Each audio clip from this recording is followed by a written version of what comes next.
I want to welcome you all to the National Law Enforcement Museum's Witness Program.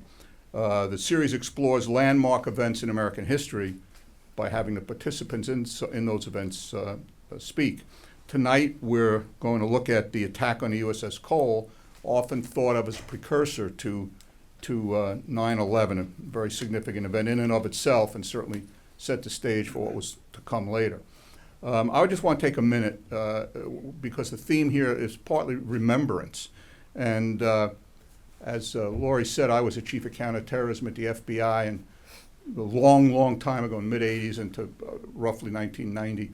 And I can stand up and give you the litany of terrorist attacks that most people in this business can do, from many of which occurred before most of you were born. Pan Am 103, TW 840, the Marine Corps barracks in Lebanon, Oklahoma City, bombing at a Murrah Federal building, USS Cole, and certainly 9/11.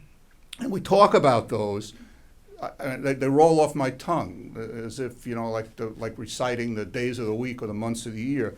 And we sometimes forget, although we remember the incidents, we forget the individual victims, the thousands of men, women, and children who died in those attacks, and the people and their families, the survivors who lived the rest of their lives in agony over those events. I know that is not true in the case of the USS Cole. I know that the individuals who died are well remembered individually and collectively, but it's true in other cases. And we ask ourselves why. And these people were the victims of hate at the hands of pure, unadulterated evil. There's no rhyme or reason that makes any sense to us. And I think it's important to remember those people as individuals. And when we think about terrorism, it's not an abstract. It's thousands of people whose lives were taken, many at a very early age, that was totally unnecessary, unwarranted, and the victim of, as I said, of pure evil. I just real quickly want to say one of the things that impressed itself on me in that regard very, very strongly was my conversation with one of our FBI agents after the Oklahoma City bombing, the Murrah Federal building. And I caught him in a moment where he was standing there looking at the remains of the building with a very pensive look on his face. So I asked him. He turned to me and he said, I know from our investigation that Timothy McVeigh, the bomber, surveilled this building before he actually committed the crime, stood out there and looked. And McVeigh had to know there was a daycare center, a child's daycare center in that building. And he still set the bomb, killed people, and killed some of the children in that day. How can somebody be so evil as to blow up a building with knowing there are children inside for some abstract hate reason? And that's, I think, part of the reason that this subject matter, including what you're going to hear tonight, is so compelling. So with that, let me introduce our moderator, Jim Hanley, a well-known local TV anchor. And thank you for doing this, and please, the floor is yours, sir. Stephen, thank you. It's my pleasure. And it's my honor to be with all of you tonight as we look back on the attack on the USS Cole. We do have an esteemed panel joining us. They were on the front lines in the hours and days after the attack on the USS Cole, and they're here to share their perspective and their insights with us tonight. We're also going to be hearing from you later, your questions too, so you can ask them what's on your mind and follow up on anything that we've set up here. But first, I think it's important that we maybe refresh everyone's memory, if we can, and take you back to the beginning. On October 12th, 2000, the USS Cole, an Aegis-equipped guided missile destroyer, was in the Aden harbor off of Yemen for a routine fuel stop, and a boat laden with explosives and 2 suicide bombers came up next to the ship and detonated. The Cole suffered extensive damage to the ship. 39 sailors were wounded, 17 sailors were killed. A joint FBI NCIS investigation began immediately and linked the bombing to al-Qaeda operatives in Aden. I'd like to introduce our panel with us tonight. First is Ms. Kathy Clement. She is a former NCIS special agent and member of the major case response team that was the first on the scene of that bombing. And Mr. Robert McFadden, also former NCIS special agent and co-case agent for the NCIS FBI investigation of the USS Cole bombing. If we can go back to the beginning, I'd like to ask you, Agent Clements, when were you first notified about the bombing, and what did you hear and learn initially?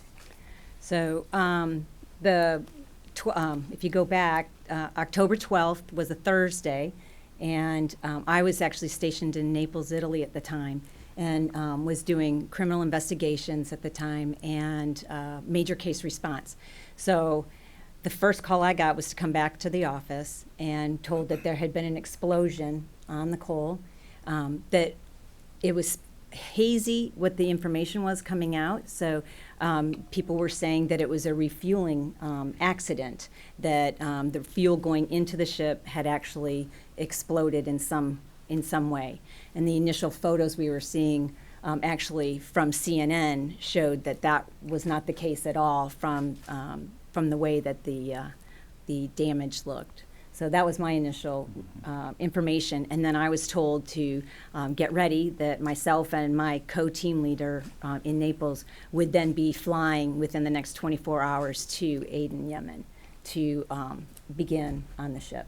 Agent McFadden, were you in the region at the time? I know you had been there for a while. I was not. I had just left a tour at the U.S. Consulate in Dubai with the NCIS office there, and had just started my next assignment as a special agent afloat for a Marine expeditionary unit. Was in San Jose, California, had just been there about 10 days, and doing workups with Marine intel and counterintelligence units. So the very, very early morning of the 12th of October, I received a call in my room. California time was around 3 o'clock or so in the morning. And it was my good friend, Special Agent Randy Hughes, in the Dubai office of NCIS, and he said, "Hey, brother, turn on the TV." I said, "Randy, what? It's 3 o'clock in the morning." He said, "Turn on the TV." Turned on the TV, CNN, and breaking news, U.S. Navy destroyer suffers an explosion in the port of Aden. And I was looking at the TV, Randy was looking at TV, and we both said, "Oh, shit, we know what that is." And it was flashing up breaking news. Government of Yemen says accident, explosion. We said, intuitively, at least, we knew it was al-Qaeda. Could you tell from the video that you saw? Or you just knew? Just what knew was from happening knowing al-Qaeda's modus operandi, their goals.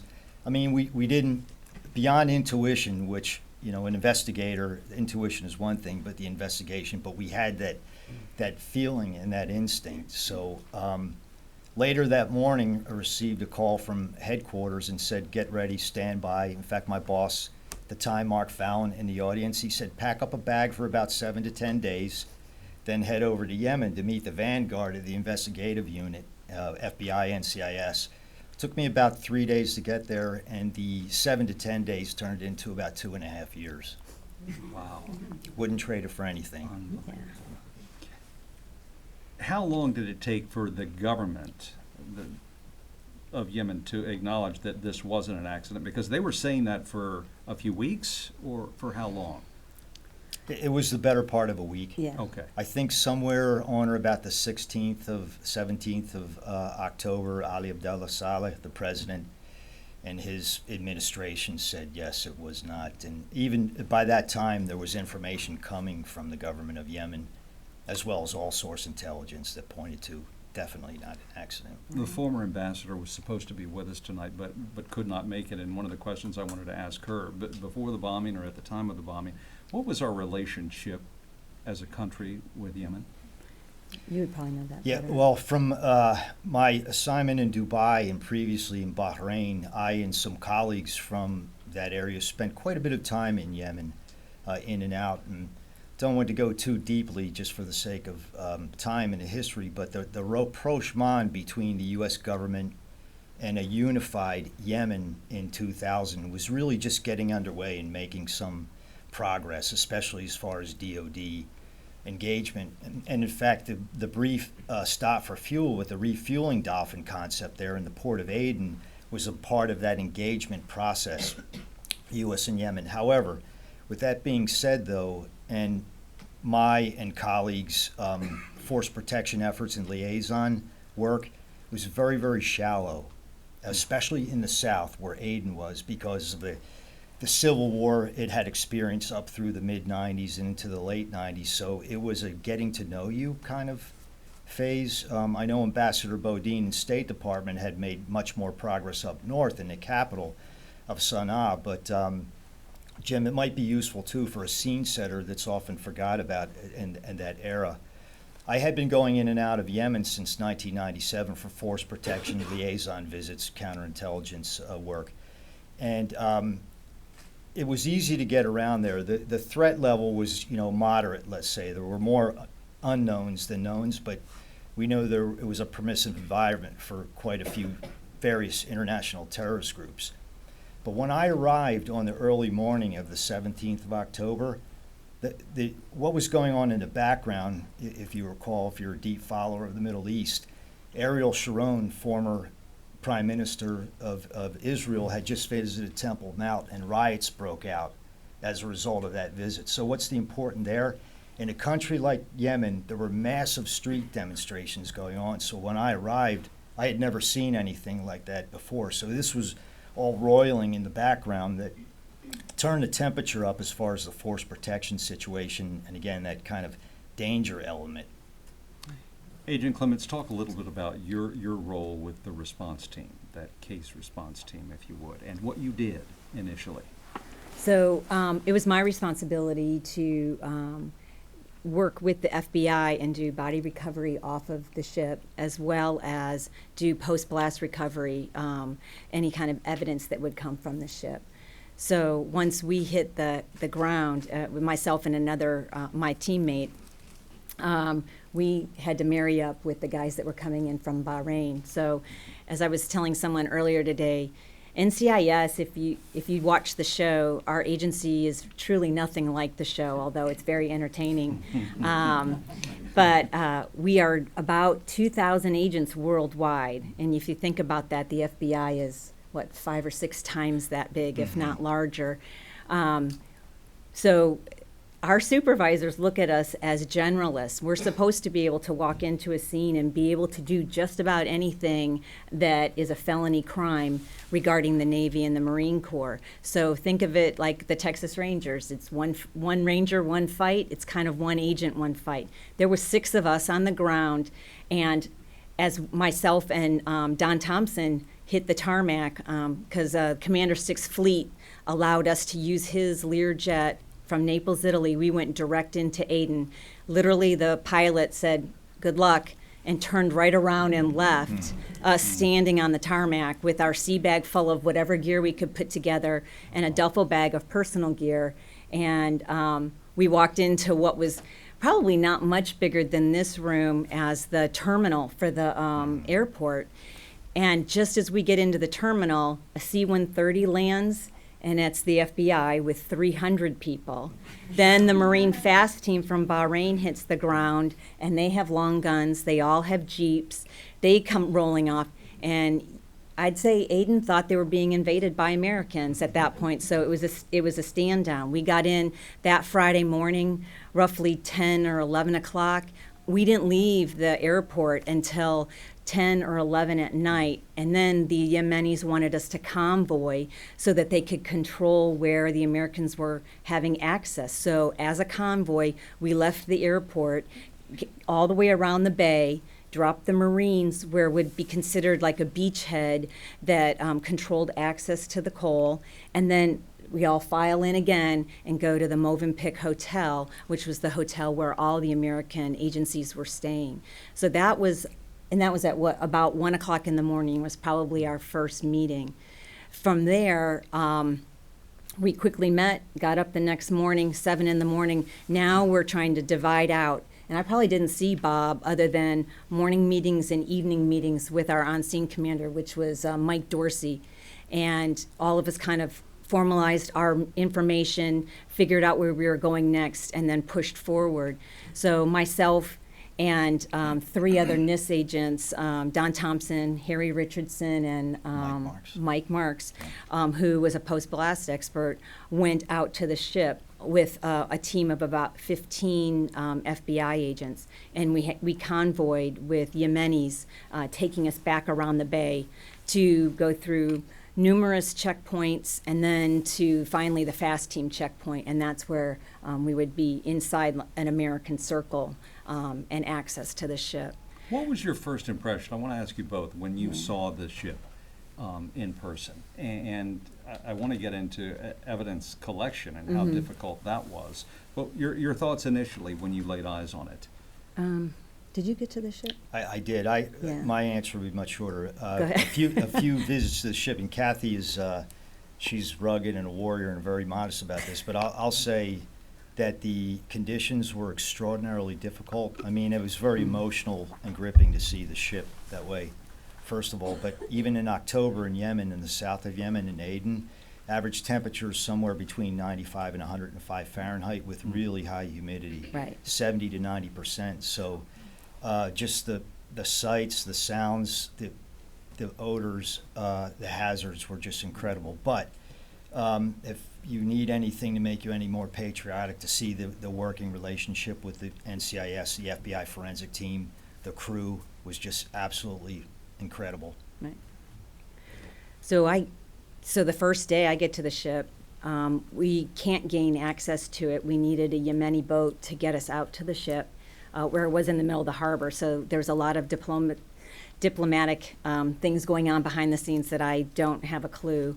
But the next day we actually got out to the ship. So the very first day we actually decided, since we're here, we might as well, if you think of an explosion, it's going to go 360 degrees. So there's going to be possible items of evidence in all directions. So the tide comes in and out of the bay, everything hits the shoreline, so we walked the shoreline for whatever we could find, collected all of that up, and by the time we came back, the FBI, my little duffel bag of gear, I laugh about it now, the FBI literally erected an entire tent and had plastic Rubbermaid Tupperware that went the length of it, with every piece of evidence collection equipment that you could ever ask for.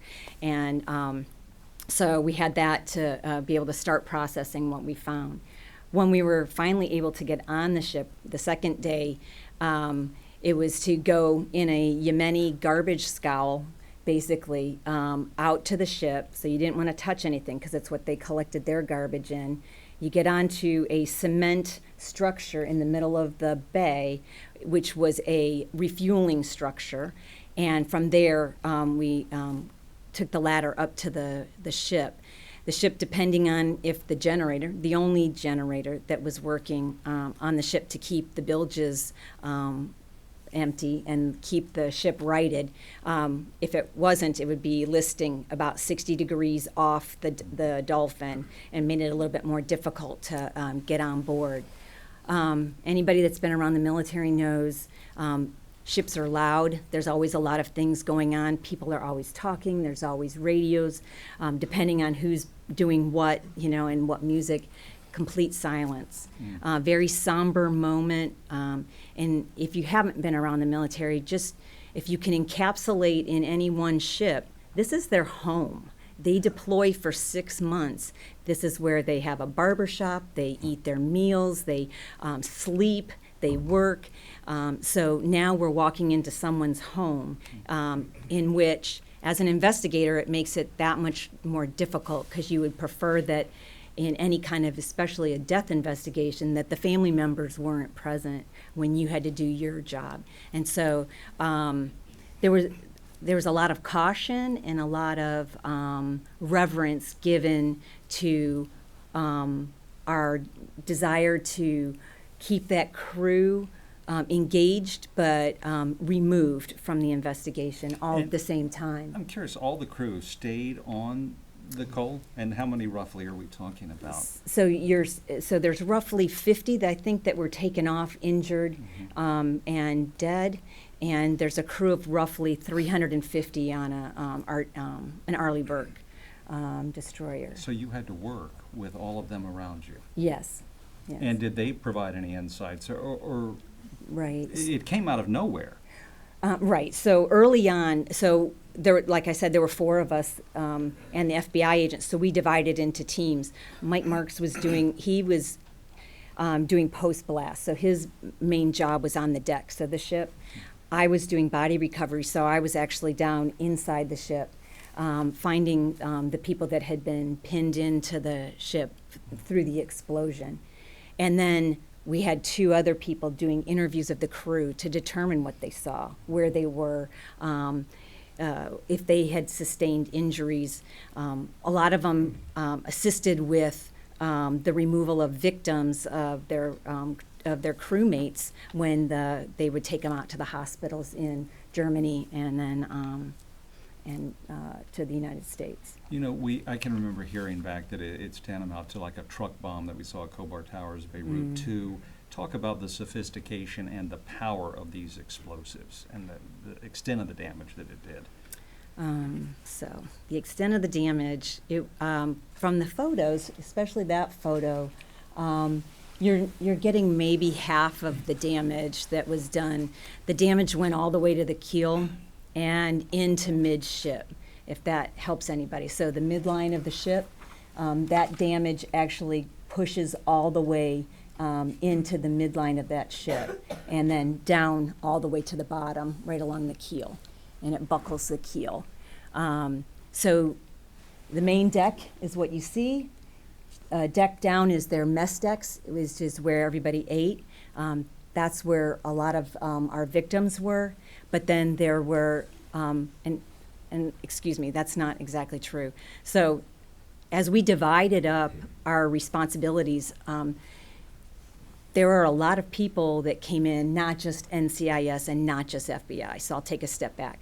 There was a mobile dive unit, dive and salvage unit, that has expertise in going underwater and has specific gear to go in through the ship and under the water.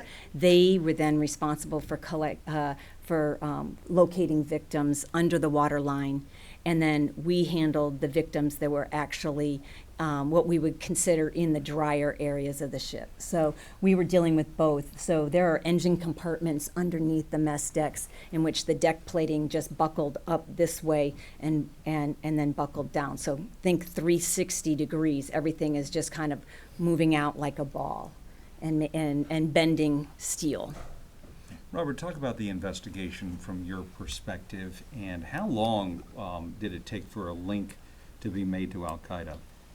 Well, to answer the last part of the question, from all source intelligence, and that's what the FBI NCIS team said right from the beginning. This is going to be, in the early phases, an intelligence issue, an intelligence investigation. And so having the greatest resources and assets out there, it was coming in very early that there were strong indications that it was al-Qaeda linked individuals and al-Qaeda's modus operandi from East Africa bombing, for example.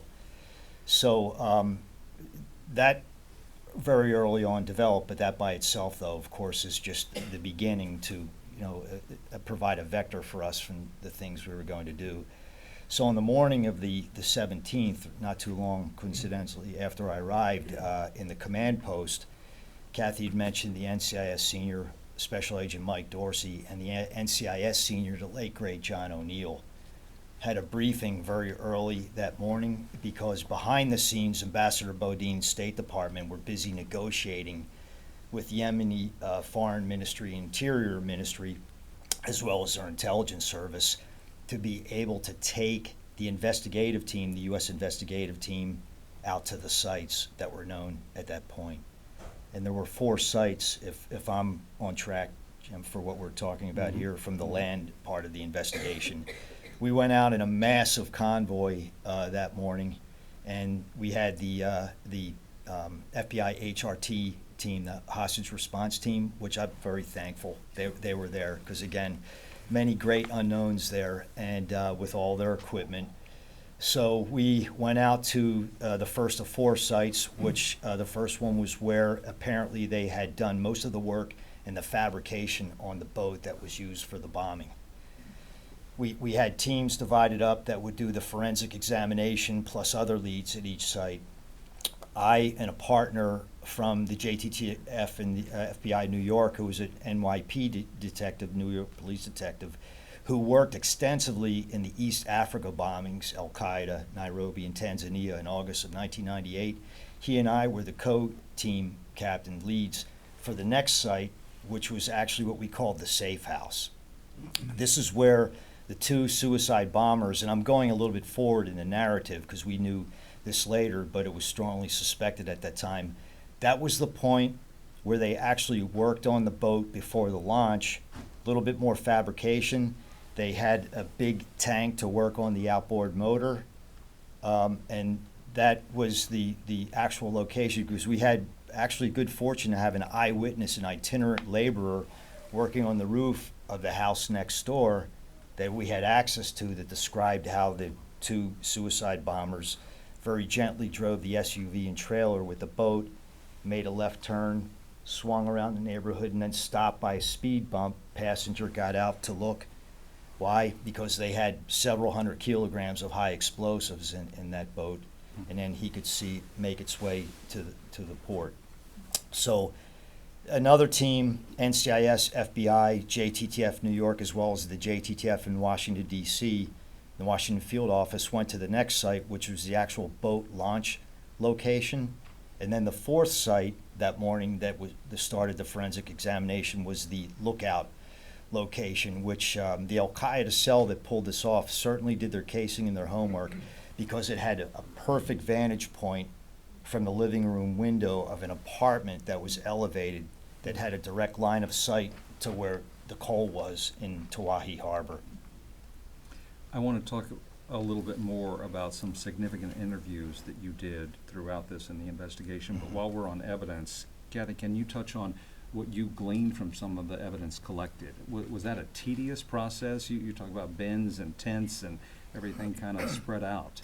Right, so I wasn't involved with the sites that were on land. That was Bob and some other teams of FBI. But so on the ship, what we did, we were doing multiple scenes. So we were recovering the bodies, and then we were collecting the post-blast evidence. So that evidence was being screened on the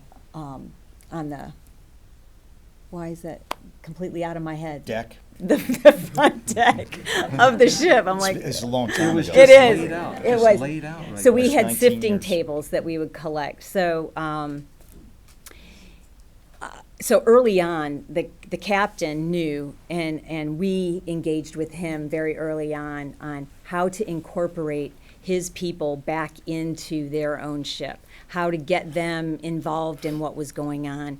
So through those conversations, they were daily, they assisted with us sweeping every single deck, every single flat surface, and helping us sort out what actually truly belonged on the Cole and what was debris that wasn't a part of the Cole in any fashion. And those piles of don't know what it is to this definitely isn't it, and those belong to the Cole, we would take those two piles and then take them back down to the post-blast sifters to then sift them again and go back through it. They found all sorts of things in those siftings from every single deck. So biological material was found, DNA that was found actually came back to the individuals that Bob had identified, parts of the boat that were recovered, everything from the outboard, well, not originally, but outboard motor to the serial number to parts of the red carpet that was on the deck of the boat to, we found teeth on the deck that we didn't know if they were involved or not, so definitely becomes part of the evidence that you collect.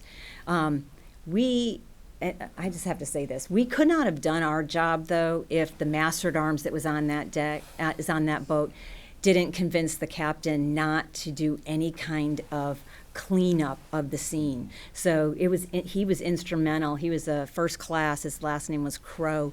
He was great. Convinced the captain, please don't clean this or sweep this or wash this. But there was, through the ship, when the explosion occurs, diesel fuel rained down on the ship. So the whole ship was covered. So it acted kind of like a sticky material that could collect the evidence that we were looking for as it started to, these wave blasts came over the ship. It all just kind of stuck. But we were able to then use that in collecting all the evidence that we needed. So lots of pieces of, I don't even know how many, do you recall? I know well over 200, I'd say maybe closer to 500 pieces of evidence were actually recovered from the ship, small pieces of wire and things, and then later were examined. So, well, Bob, you interviewed Fahd al-Qusseau, is that correct? Is that how you say his name? Perfect, Fahd Okay. al-Qusseau, exactly. I Yeah. don't really care if I mispronounce his It name. was spot on pronunciation. You gleaned a lot of information and intel from him. We did. Tell us a little bit about him and what he told you and was able to tell you. Sure. And again, and with credit to Ambassador Bodine, the State Department, there was a gap of roughly the end of October until January where we had little to no access to witnesses. That was a long and arduous negotiation process. Finally, when we had access, and I say me, and primarily my partner, Ali Soufan, former FBI agent, terrifically talented, former, much more famous partner than me in the partnership, but that's okay. He deserves it. When we finally had access to Fahd al-Qusseau, he, in his role within the local conspiracy, and this fit within al-Qaeda's modus operandi of how it did things, very, very compartmented, centrally controlled organization. Only the masterminds, which we'll probably get to, really had all the pieces, but Fahd al-Qusseau was a trusted associate confidant of the cell, taking direction from Afghanistan, from al-Qaeda Central, but he was trusted in the sense that he had been to places like Bosnia, he had been to Afghanistan, he had these associations, and he was like the underling or protege of the local cell leader, Jamal al-Badawi. So when we finally had access to Fahd al-Qusseau, and again for setting the scene of how it was, after all this buildup of months, Ali and I were in there for the room, chomping at the bit. The interrogation room was something out of central casting in a kind of more dungeon-like than office-like. The room was filled with Yemeni officers all waiting to see what was going to happen. And right at the point when we were about to start the interview, the head of the Yemen intelligence service for the entire South walked into the room. And everyone on the Yemen side, British style from old colonial days, clicked their heels and saluted the Colonel General Hussein al-Ansi. And Ansi looked at us and kind of nodded dismissively, because that's a whole nother story with the relationship there. And he made a beeline to Fahd al-Qusseau. Qusseau stood up, and then they kissed, right cheek, right cheek. And then the colonel was whispering sweet nothings in Qusseau's ear. And for my part, banged my fist on the table, like, Salam, what's going on here? And, Ali's same thing. And so the colonel said, okay, have at it. And Qusseau sat there kind of like, have at it.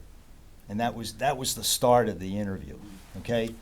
But the short of the story, over many nights, many days in a row, building rapport, a little bit of guile, a little bit of cunning, and finding what the motivators were for Qusseau, even though he probably to this day, and he's long departed now, because he just did not leave the jihad life. He gave us first little tidbits of information that he thought weren't important, but then it starts to build upon itself. So names, associations, the way they did things, his role as the would-be videographer was all very valuable. And then one little quick kind of postscript to that, because 9/11 and the Cole are inextricably tied. The small team was still in country with the Yemen Cole investigation in August, after we had to leave the country because of a very serious threat.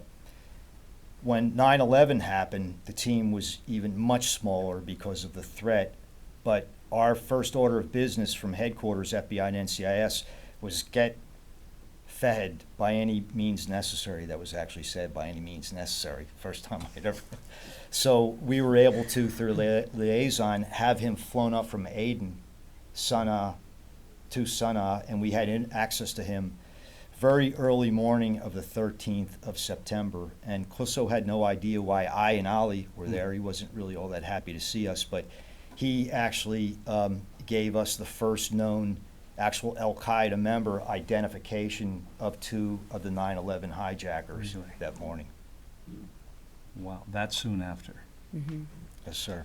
You mentioned he was supposed to be the videographer that day. Was there any footage? He did not. Did he oversleep or something? Did I read? Or he was supposed to That's take right. video of it? That's what the investigation, we did not believe him at all, because that's not gold, it's platinum if they had that for propaganda Oh my God, purposes. yes. But his story was that he woke up for prayers, he put his alarm, his pager on silence, because they had a code 1010 when the ship was in place. Then he would go to pick up the camera, but for his part, he said he overslept because the pager was on silent. Now, we didn't believe him at all, but then later on in the investigation, spending quite a few man-hours digging down, that tape, if it exists, never surfaced, so tend to believe that story. Talk a little bit more about the al-Qaeda connection and any connection down the road to bin Laden and what we learned after 9/11.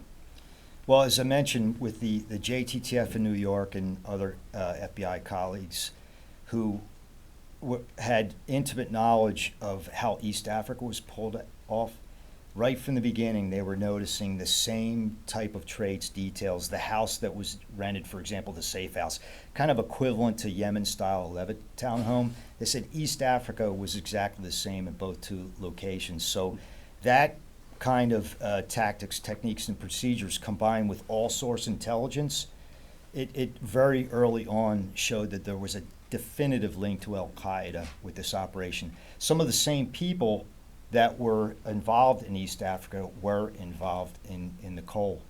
Two of the masterminds, for example, there was intelligence, and they were known to have been involved in East Africa. We talk about hindsight, but not to be cliche. I mean, are there things that people have poured over and said, oh, this could have prevented this or prevented that, something down the road in the future? I think, I don't know, I'd be just guessing.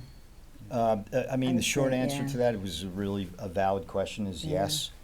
But then when you look at, for example, and I'm very thankful for the opportunity to have worked al-Qaeda and like Sunni extremist, violent extremist movements, al-Qaeda, as the example, are extremely compartmented when it comes. I mean, they really know how to keep secrets. So I say that just by way of how difficult it is to have a human penetration operation of an organization like that. That really is so very, very modestly sized, much smaller than most folks would realize.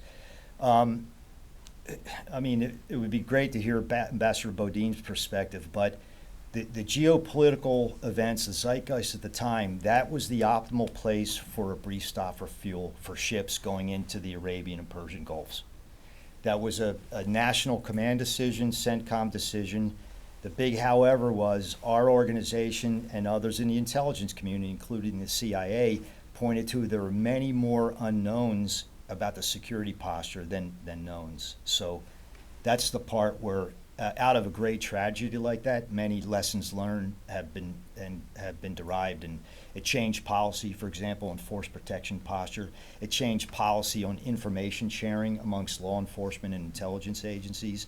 So out of tragedy, a lot of good has come out of it. Talk about the relationship, if you both would. I mean, did the government in Yemen get in your way? Were they cooperative at a certain point? I'm assuming it didn't start out with a lot of cooperation. I don't know. I didn't have to deal with the Yemeni government at all. I really was focused on the ship. So my interaction would be just to and from the hotel to there. And it really, that posture never changed. You could always see, and although we didn't have access to intelligence that was going out, the hotel could never be completely cleared to have a huge meeting. So that's why we always had small meetings with just our little groups. I think the first thing I realized was the posture of the FAST team changed. And once you watch their posture change, you're like, all right, so they've heard something, there's something changing, and you just have to stay cognizant of the access to the boat and everything else that we had through those things. You know, I'd say- Stephen started out the conversation talking about the lives, our American sailors who were wounded and who died. What was it like to go onto that ship every day and be around them? You talked about how quiet it was.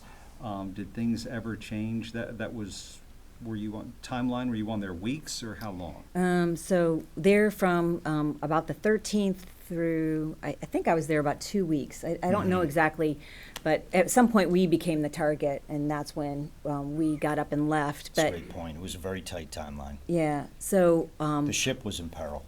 right. When you well. say you Yeah. became the target, talk a little bit more about that. So in the evening, it would be one of those times in the hotel that you could actually kind of sit back, have a beer, and discuss the events of the day in kind of an unclassified area with other people. And I remember looking up, and you look up, and there's CNN on the TV, and we're like, "Can you turn the TV up?" And they've just now announced, this is how we found, at least this is how I found out, that Movenpick Hotel is now a target of a possible terrorist vehicle attack. And so we all just kind of looked at each other and said, maybe we need to go have a meeting. And it's like, so Yeah. then you go and have a meeting, and the whole posture changes at that point as to what you're going to do. But I want to go back to your first comment about being on the ship with the sailors. The sailors wanted to help us at all cost, obviously. You know, I had one, and I don't know how much jokingly, it's like, tell me where they are, and we'll use the generator to realign the armament to actually fire something off. And we're like, yeah, we're not going to do that. Be nice. But You might feel good Yeah, right now, but they definitely wanted to help us. So collection of whatever we could on those ships. They definitely, as we removed bodies, they were instrumental in putting together friends, basically, that would then, as we put flags on every one of the body bags, they would then escort those bodies off the ship to a waiting rib, which the USS Cole is named after a Marine, so the Marine fast teams would then drive them in the boat to our waiting makeshift mortuary that we had until we got them all off. The temperature of the ship didn't change until we got the last body off. I think nobody wanted to sleep below decks, knowing, and what Bob alluded to, it's 110 to 120. It's humid. By day 2, I don't wish to gross you out, but their entomology sets in. So we have flies, we have larvae, we have all sorts of things, and immediately the crew began to always assume it's their friends, versus we have all of the ship's stores that have all those generators have gone down. There's a lot of food. It was at lunch when the bomb hit. So there's food debris everywhere on the ship as well. So all of this stuff is going on. They wanted that cleaned up as quickly as we could. So once we had the last body off, working with the crew, the ensign, or the flag that's on the aft end of the ship, it was the same one from the day that they had pulled in to fuel. It wasn't until we had the last body off that the captain took that ensign down. The next morning, a fresh ensign went up and a fresh attitude approached. The radios came back on. You could hear people start to clean. We were at that point where a different atmosphere was there once all the bodies had been removed, and we were at a point where they could start washing and cleaning the decks and starting to take control of that ship again and make sure that it was theirs, and they had pride in it, and so definitely cleaning it up. So that Wow. wanted to go back to that. Thank you Yeah. for sharing that. Bob, you talk about the planning. How long had they been planning this? You said they knew exactly what they were doing. Mhm. It seems almost like it was a perfect target where it was in that Sure. harbor. Yeah. Well, I give, based on that, it's a great question, though, that my overview would include events up to fairly recently, for having myself and colleagues access to some of the high-value detainees, including the two most intimately involved with the operation, taking orders from Afghanistan. They're in the high-value detainee program. So what the planning was originally, al-Qaeda Central referred to it as the ship's operation in Arabic. The original plan was a 4-pronged simultaneous attack at various Hodeidah, Aden, McCullough, and another really small port by the border of Oman. But in al-Qaeda fashion, again, we know this largely from those in the organization who provided the information to us during the interview and interrogation. Bin Laden himself, with his deputy at the time, Abu Hafs al-Masri, decided, let's go conservative. We want to get a gray hole, whether it's a commercial or U.S. military vessel. And it was part of their land, East Africa, and sea and air operations, which, of course, we know they pulled off. So as best as the investigation intelligence could tell, they started hatching the idea at least 2 years before the Cole was attacked, but they actually were underway and operational in Yemen by the spring of 1999. And the goal, again, was, and not much of this is in the public realm yet, I'll share. The goal was to acquire 40 tons of high explosives. And the ultimate was going to be filling a dhow, which is their fishing boat in the region, a large dhow with high explosives, so that with escorts it would be able to ram an aircraft carrier. But again, al-Qaeda Central said, let's pull one off first before we go big. Through Bob's investigation, we found out that there had been a prior attempt back in January of prior. Yeah, against the USS the Sullivans. Right. Wow. And what happened in that? It just They sunk their own boat. Yeah, accidentally. often it's just real quick. But they learned. Yeah, they did. In fact, the cell leader was a man of details. Didn't actually sink. What happened was they didn't do their homework for the casing operation, for the beach and the tide and the softness of the sand. And the boat was so laden with the high explosives that when they tried to release it from the trailer, it was stuck in the sand and there wasn't enough tide to bring it out. How do we know that? Because we had 5 eyewitnesses that myself and Ali and others from the investigative team had access to. We call them the Beach Boy 5. They were terrific witnesses that gave an eyewitness account of finding the boat. Roughly how many people were taken into custody, and are they still in custody? Have people passed on? Real good question as to how many are in custody. I mean, was it like dozens or 10? I would say more along lines of scores, because kind of one of those unique things to a country like Yemen, if not a quirky oddity, they actually place in custody witnesses. And when we asked them about that, what's going on, they said they're in our protective custody. We said, custody? Yes, because there may be suspicion there. So that's what we... So sorting the witnesses from the actual members involved, they had at least 6, half dozen that we wanted access to that we knew were involved. How do you develop that rapport with someone? You said it took days and days to build that up. Well, in brief, for a rather complex topic, no tricks, nothing. And are you working with a translator? I don't know. Well, No, we he's weren't the- working with Well, a I translator because, figured Ali probably. Soufan was native, fluent Lebanese, Okay. Arabic speaker, and I trained formally in Arabic and spent a lot of time, very good Arabic with a Philadelphia accent, but effective. So building rapport, one, it's the training. I have to say our old outfit, high value and premium in training in a clinical setting, but also a terrific mentoring OJT program for the art and skill and science of interview and interrogation. And again, credit to my former boss, Mark Fallon, who's a champion of that. Ali, although less tenure than me, less experience, he was just a natural people person. So building rapport is not necessarily about tea and biscuits, but it's about getting to things like motivation, what makes an individual tick. How can we leverage and manipulate those things and kind of form a kind of an operational accord or quid pro quo? Does that mean he's going to give us everything instantly? No, but over the course of time, it's quite effective in building that. Think of it in the terms of a metaphor of a helicopter circling a target. May not go right for the bullseye, but it's going to keep circling until we're getting more and more.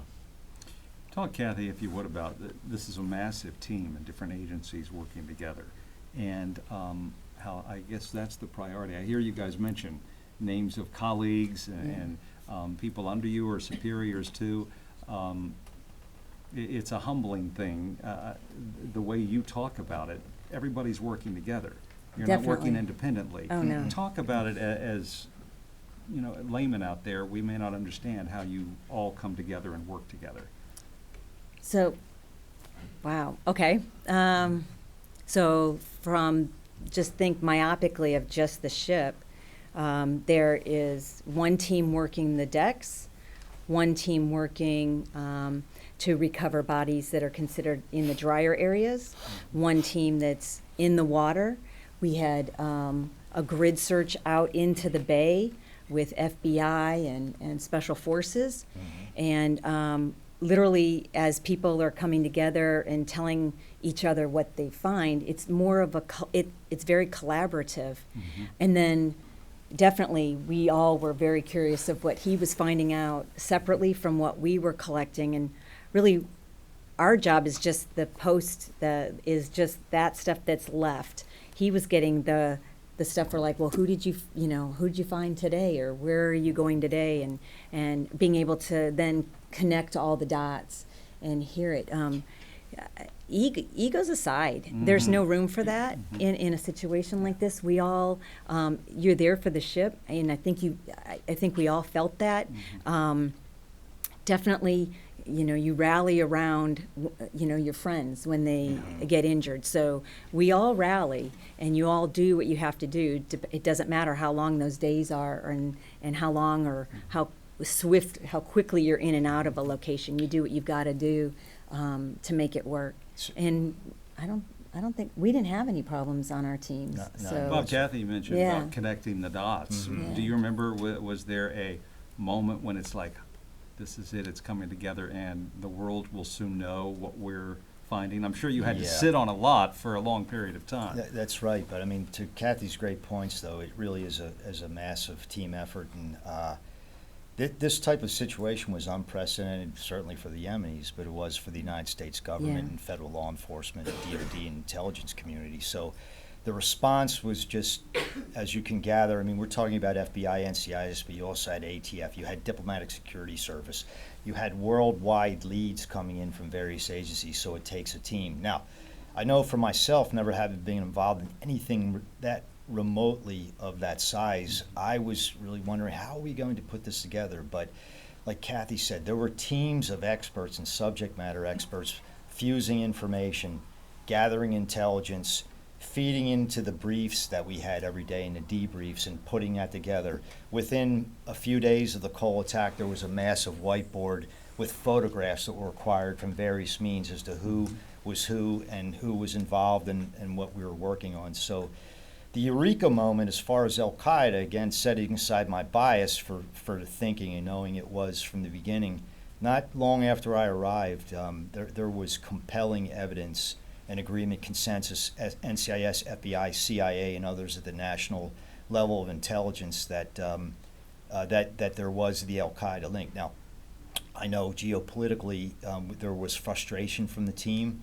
Geopolitically, I mean, as far as the administration at the time was reluctant to speak about a definitive link to al-Qaeda, something that we couldn't quite understand from a practitioner level, but we knew it was there, and it's In the of initial course, hours, self-evident. others tried to take credit, but you knew it wasn't. That's another good point that could be lost, because among others, like Hamas, Palestinians, some Shia groups, which is pretty common in international terrorism, but that was essentially brushed aside by the investigative team.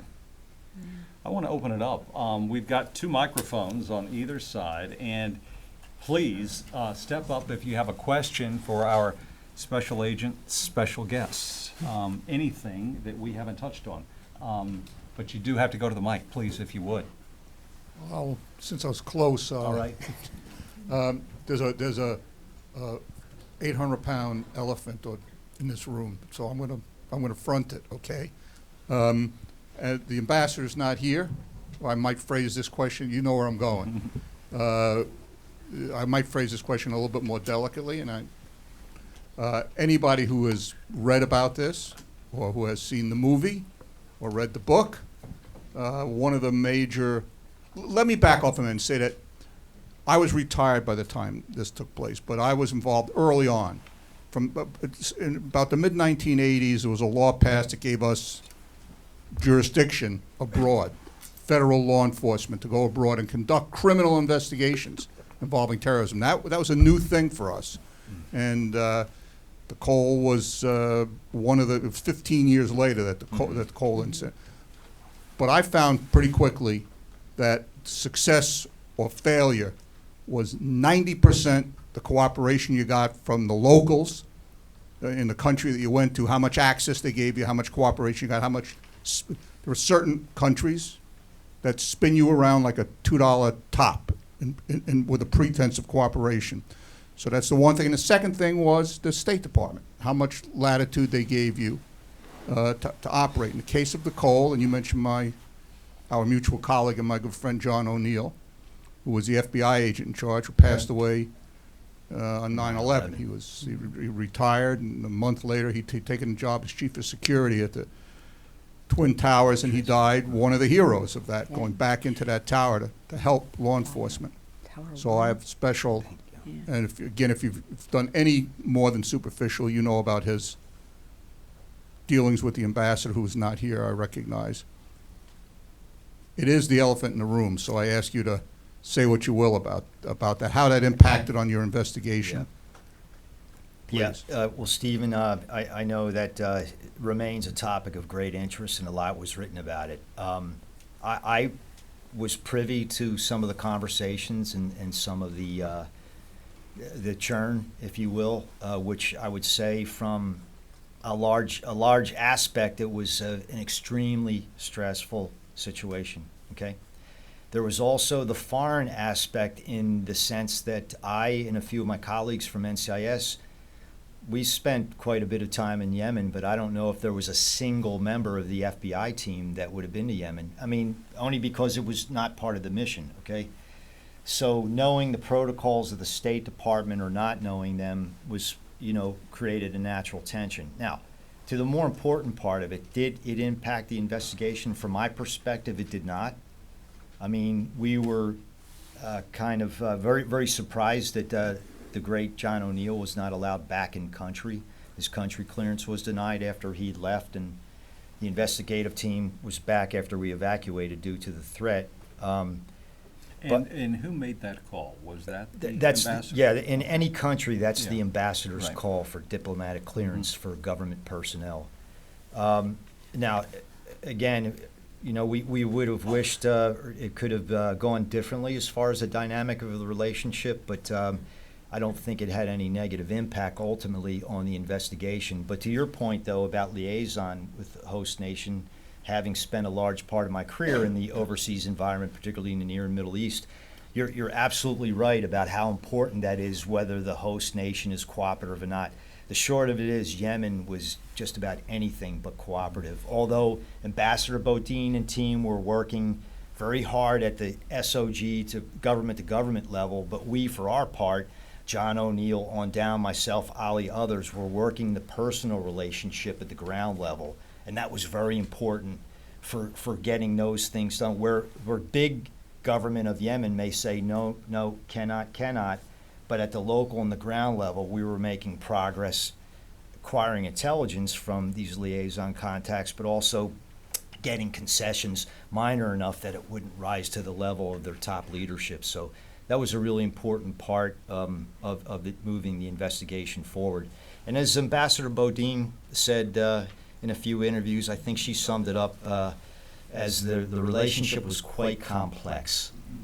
Well, you're both obviously very professional, talented people, and again, maybe take the latitude to say since this was my business, I'm sure everybody in this room should and does have great respect for what you did. But under the circumstances that you just outlined, it's even more incredible, the results that you got, and you to be admired and congratulated for what you did. Thank you. Thanks. I really appreciate that, Stephen. That's very kind, and I won't speak for Kathy, but I thank the dear Lord that I was just in a place and had the opportunity, to work on something like that. But again, another postscript, though, talk about that lack of cooperation and a pulling teeth exhibition every day with the Yemen Intelligence Service to bring witnesses, to let us look at evidence. We really got nowhere until deep into 2001, but it wasn't until 9/11, and I witnessed this up close and personal. It was a watershed event and a sea change of attitude by the Yemen government overnight. I mean, literally. And one of the key aspects of this, and I believe it's in Ali Soufan's book, The Black Banners, we had a meeting, myself, FBI Supervisor Tommy Donlin, at NCIS Steve Corbett, Ali, and we only had a couple of SWAT protectors. We were the only ones in country on 9/12. We had a meeting with the head of the Yemen Intelligence Service, a General Gamish, and he had a very close relationship with John O'Neill. I mean, referred to him as al-Akh, the brother. That Akh is brother in Arabic. And he was asking how John was, and we had word early on the 12th of November that John O'Neill was missing and presumed dead. When the general asked about the brother John, how is he, Ali Soufan choked up and said, John may be dead. The general started tearing up as well, and when we said we needed Fahd al-Qusso immediately, he picked up the phone, called the control tower in Aden, and told them the last Yemeni flight was not to leave until Fahd al-Qusso was aboard. So the cooperation after that was just absolutely tremendous. We had access to pipe-hitting, no kidding, al-Qaeda card-carrying members after that, and it was a veritable treasure trove of intelligence information post 9/11. Whoa. Any other question? Well, I have several questions. I'll try to limit the ones I have. But just a little bit of background who I am. My name is Jamal Gunn. My brother Sharon Gunn. He was one of the 17 on board the USS Cole. Yes. One of the 17 that was killed. And just a little bit of background on what you were saying. This is not a blame game or anyone, but my information about John O'Neill is a little bit of secondhand. He was more in contact with my father, giving him updates about the case throughout. But the kind of person he is, you know this, that when he first heard about the attack, his response was probably an expletive. He's kind of very, well, you're laughing because you know it's true. And the reason why is because John O'Neill he actually knew it was al-Qaeda who did the attack right when he heard about it. So he was really angry about it, that it was happening. And that's the kind of relationship, that's the kind of person he is, and to keep that in mind when his relationship with Ambassador Bodine, from my information, maybe I could be wrong, but from my information, they didn't get along well at all, which is why, again, he was not let back into the country to continue the investigation in regards to what happened to my brother. But going back, you did go over a lot of information, a lot of questions I did have. I did have one particular question for each of you. Agent Clemens, you said you arrived there on October 13th, is that correct? The Friday. Mm-hmm. And the attack was on the 12th. Right. You said you assisted in body recovery and recovering evidence as well. Were there any, what was going on with the crew between that time, from October 12th to 13th? Were they, did they start any investigation themselves, or were they just there to try to keep the ship afloat? Because I know that's what they did pretty much after the attack. They were focused on keeping the ship afloat and keeping it going and make sure no other damage has taken place. But again, I'm just kind of curious what was going on between the time that the attack happened and then your arrival. And a question I have for you, sir, is you had mentioned one name, Badawi. I'm sorry if I got it wrong. He was the latest perpetrator that was believed was killed. But there are several others. One right now is in Guantanamo Bay, al-Nashiri. He's the one that we've kind of been waiting on to be brought to trial, and he's the one that we've been repeatedly told is the actual mastermind of the attack. Yeah. But we also heard several names like Badawi, and I kind of want to know who is the actual mastermind. Was Badawi just a gopher? From my information, he was, or who was actually a person responsible? Do you want me to go first? Any particular order? Prefer? Okay, so talk about the crew. The explosion occurs. It's noon. They're in the line getting food if they're not helping do some other refueling event on that ship. So part of what helped the ship was actually being in a refueling status. If you understand how they secure zebraing in or closing compartments helped keep the ship afloat. The crew then actually got all of the injured off the ship. The crew took care of everything that they could find, and then were intimately responsible for helping keep that ship afloat. Not just that one day before we arrived, but the entire time we were there.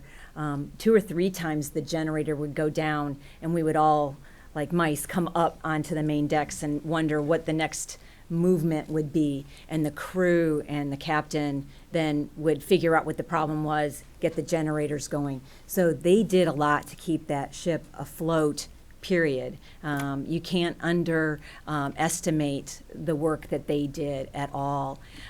They helped, like I said, with all of the evidence collection on the deck, and we're concerned about us removing their other friends and getting the remains off the ship. So no, they were intimately involved with maintaining their ship. And I don't know how to explain it, but that ship would not have been afloat without that crew manning that one generator. So that one generator and their work kept that ship afloat.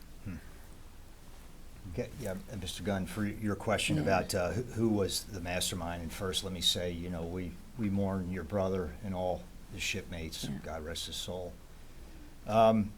You know, that's a really great question, because I guess, as the saying goes, it's success has many fathers.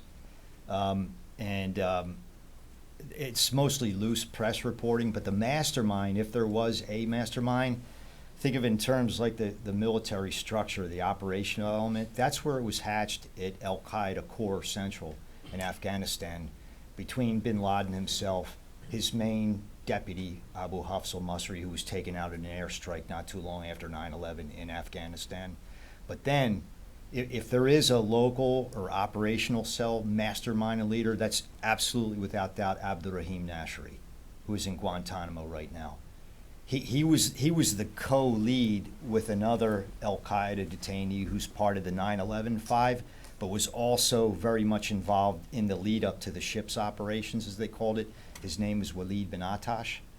So bin Attash is short of a very rich story. He was arrested in a case of mistaken identity in somewhere in 1999, summer of 1999. Bin Laden ordered him, when he was released from Yemeni custody, to get back to Afghanistan. He wound up going to Karachi, Pakistan, to be Khalid Sheikh Mohammed's right-hand man. So he went from one major operation, the ships, to what they called the air operation, okay, the planes operation. So then Nashri, not only was he the al-Qaeda lead that communicated clandestinely with al-Qaeda Core, he also, we later learned, became the operations chief for all of the Arabian Peninsula for al-Qaeda. And in fact, it was his henchmen who were coming after us when we were working, we later learned, trying to hit us in Yemen, and then later do a truck bomb operation against the embassy in Sana'a. So he was captured, as you know, in Dubai sometime in 2002, and he's been in U.S. custody ever since that time. But I have to say, an editorial comment on my part, in a big way, he's still not even past preliminary hearings and legal proceedings in Guantanamo, so not even close to trial at this point. It is a capital case, but we hope the justice will prevail. Inching closer, he said. Inching closer, yeah. Anyone on this side? Sure, I have a question. Go ahead. So, for an operation, first of all, thank you very much for coming out here and sharing your experiences.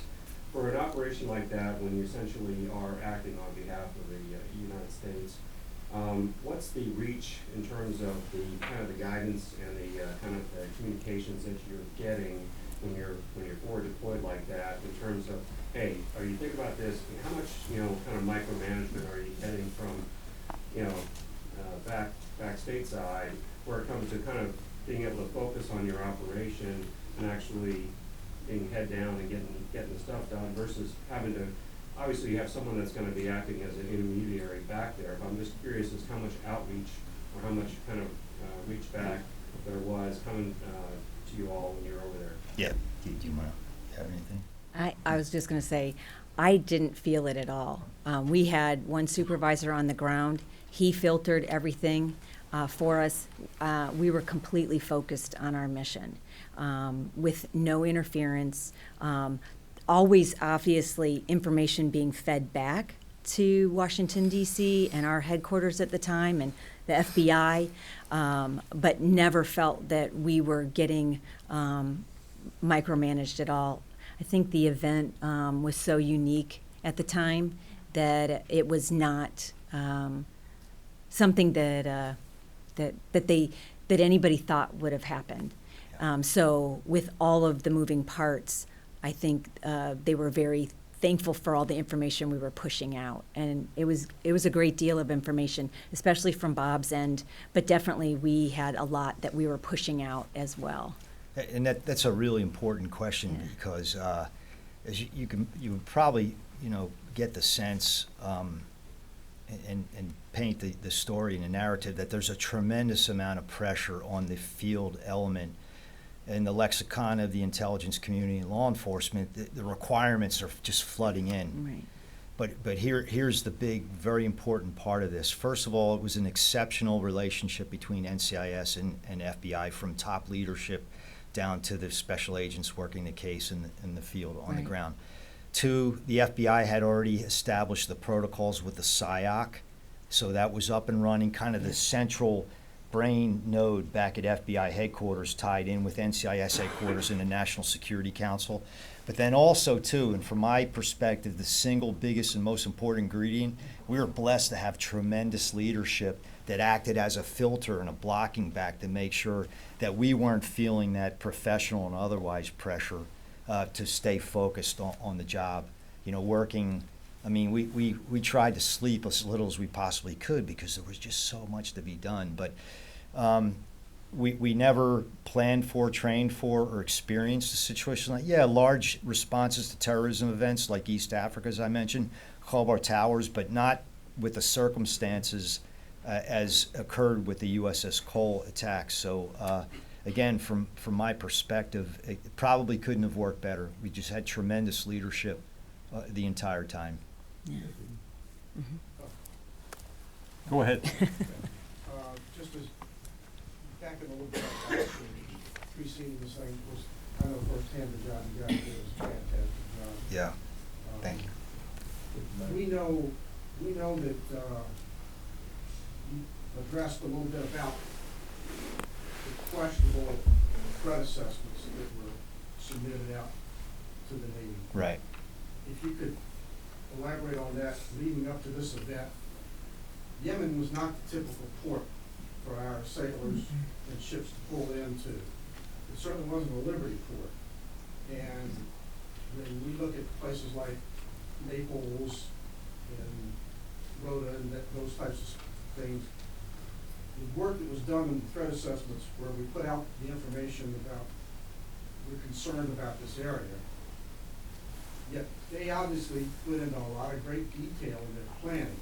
They were able to nail this ship, and it didn't come by accident, because with the servicing that was done for that ship on that particular day, that particular port, if you could expand a little bit about how that played into this, because it was a little questionable, I guess, to say the least. Yeah, I mean, of course, right, as the event happened, it was self-evident. Really a very broad, complex, and again, data-rich type of situation, but you're absolutely right, really quite unique in post-Desert Storm, Desert Shield for Navy ship visits. It was designed to be a brief stop for fuel and a logistics node. I know I was involved for some of the advanced force protection and counterintelligence teams with Fifth Fleet in going to Djibouti and Eritrea, and then Yemen, Aden were the top three finalists. Command, leadership, and the experts involved at the end of the day, figured that because of the standoff, and I don't mean for there to be any irony here, but because of the standoff and the refueling Dolphin some 400 to 500 meters from the shore, that there would be natural standoff from, launched weapons, mortars of some kind. But what al-Qaeda did, for its part, was really quite ingenious in that exploiting the local cell, Jamal al-Bedawi that Mr. Gunn mentioned. He was actually taken out in an airstrike on the 1st of January this year. He was the senior local guy that the masterminds tapped into because they knew him from relationships, Afghanistan, Bosnia, and other places, okay? But Bedawi Kusso would not know the nuts and bolts of the operation, again, because of the compartmentalization. But what al-Qaeda was able to do, knowing about Yemen generally, if not down to a granular level, through those trusted relationships, knew the degree that they could hide it in plain sight. Because one of the things I'll tell you, ladies and gentlemen, it's often been written, and I've met a lot of smart people in the community that are convinced that the Yemen government was complicit. There's not one scintilla of evidence that has come my way that the government, again, that's counterintuitive to how al-Qaeda operated, and if anything, the government was an enemy of that kind of Sunni extremist Islam. So my greater point there is they were able to exploit the conditions. They were able to have a colossal failure that would have otherwise brought a lot of attention. A boat with explosives stuck in the sand in January of 2000. Not one police officer or any government official that we know of were aware of it. So they were really quite artful and leveraging their cultural intelligence, their knowledge, and those sorts of things are pulled off. Now, the other part of it is my organization, to an extent the CIA, responsible for doing country CI/CT threat assessments. The threat assessment at the time talked about the permissive environment for transnational terrorist groups, and that there were a lot of pockets outside of the major city of Sana'a and Aden proper itself of unknowns by the government. So therefore, caveat emptor as far as port visits and things like that. But really, there is nothing definitive that said, warning lights, of course, don't go to a country like Yemen.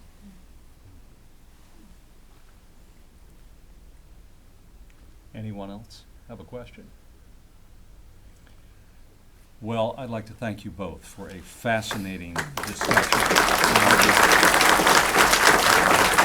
Sharing stories that only you two can share with us. It's just been remarkable, and as we've said before, we all owe you a great deal of gratitude for your service and all that you did to make a difference. Thank you very much, and we want to thank you all for coming as well. This is going to be on, I think, C-SPAN's website, so if you'd like to see more, refer someone to it as well for that. Thank you for coming out.